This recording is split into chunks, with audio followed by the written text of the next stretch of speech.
Welcome to mega 9 TV. బంగాళాఖాతంలో ఏర్పడిన అల్పపీడనం ప్రభావంతో తెలుగు రాష్ట్రాలతో పాటు పలు రాష్ట్రాల్లో భారీగా వర్షాలు కురుస్తున్నాయి. ముఖ్యంగా విశాఖలో ఉదయం నుంచి మోస్తరు వర్షం కురుస్తోంది. ఈ తరుణంలో భారత వాతావరణ శాఖ కీలక ప్రకటన చేసింది. వచ్చే 2 రోజులు మోస్తరు నుంచి భారీ వర్షాలు కురుస్తాయని విశాఖ వాతావరణ కేంద్రం పేర్కొంది. దీనిపై మరింత సమాచారం మా ఉత్తరాంధ్ర రీజనల్ కోఆర్డినేటర్ దుర్గా ప్రసాద్ అందిస్తారు. పశ్చిమ మధ్య బంగాళాఖాతంలో ఏర్పడిన అల్పపీడన ద్రోణితో విశాఖలో విస్తారంగా వర్షాలు కురుస్తున్న పరిస్థితి కనిపిస్తుంది. తాజాగా ఉదయం నుండి కూడా విశాఖలో వర్షం అయితే నమోదైంది. గత రాత్రి కూడా విశాఖ, అరకు, పాడేరు, మన్యం జిల్లా అంతా కూడా భారీ వర్షాలు అయితే నమోదైన పరిస్థితి కనిపిస్తుంది.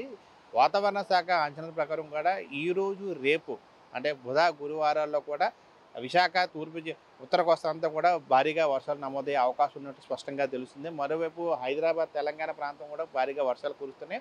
అటు కాకినాడ, ఎన్టీఆర్ జిల్లా కూడా వర్షాలు కురిసే అవకాశం ఉన్నట్టు వాతావరణ శాఖ అధికారులు తెలపడం జరిగింది. అయినప్పుడు కూడా వర్షాలు అయితే అధికంగా పడటంతో ఇటు జీవీఎంసీ అధికారులు కానీ, కలెక్టర్ గారి నేతృత్వంలో అయితే ఇప్పటికే ప్రత్యేకంగా చర్యలు చేపట్టారు. నగర ప్రజలకి ముఖ్యంగా పర్యాటక సంబంధించి కానీ, లేకపోతే ట్రాఫిక్ పరంగా ఎటువంటి ఇబ్బందులు లేకుండా ఉండేందుకు, మరోవైపు పారిశుద్ధ్యం సంబంధించి కూడా ఎటువంటి సమస్యలు తలెత్తకుండా ఉండేందుకు ఇప్పటికే అధికారులు అయితే దీని మీద చర్యలు తీసుకుంటున్నారు. మరోవైపు కూడా ప్రజలు కూడా స్వచ్ఛందంగా జాగ్రత్త వహించాల్సిన అవసరం ఎందుకని ఉంది. ఎందుకంటే అవసరం ఉంటేనే వారు బయటకు రావస్తే మంచిది.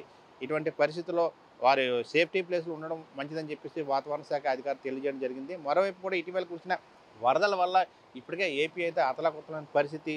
మరోవైపు ఇటువంటి ఆకస్మిక తుఫాన్ల వల్ల, ఆకస్మిక వర్షాల వల్ల ఇబ్బంది పరిస్థితి కనిపిస్తుంది. మరోవైపు కూడా నగరం కూడా అక్కడక్కడ డెంగ్యూ, మలేరియా విస్తరించి ఉన్నాయి కాబట్టి ఇటువంటి సమయంలో జాగ్రత్త వహించాల్సిన అవసరం ఎంతైనా ఉందని చెప్పి అధికారులు చెప్పడం జరిగింది. వాతావరణ శాఖ అధికారులు కూడా దాన్ని తెలియపరచడం జరిగింది. ఏదైనా కూడా ఉదయం నుంచి కూడా విస్తారంగా వర్షాలు కురుస్తుందో ఒకంత నగరవాసులు అయితే ఇబ్బంది పడిన పరిస్థితి కనిపిస్తుంది.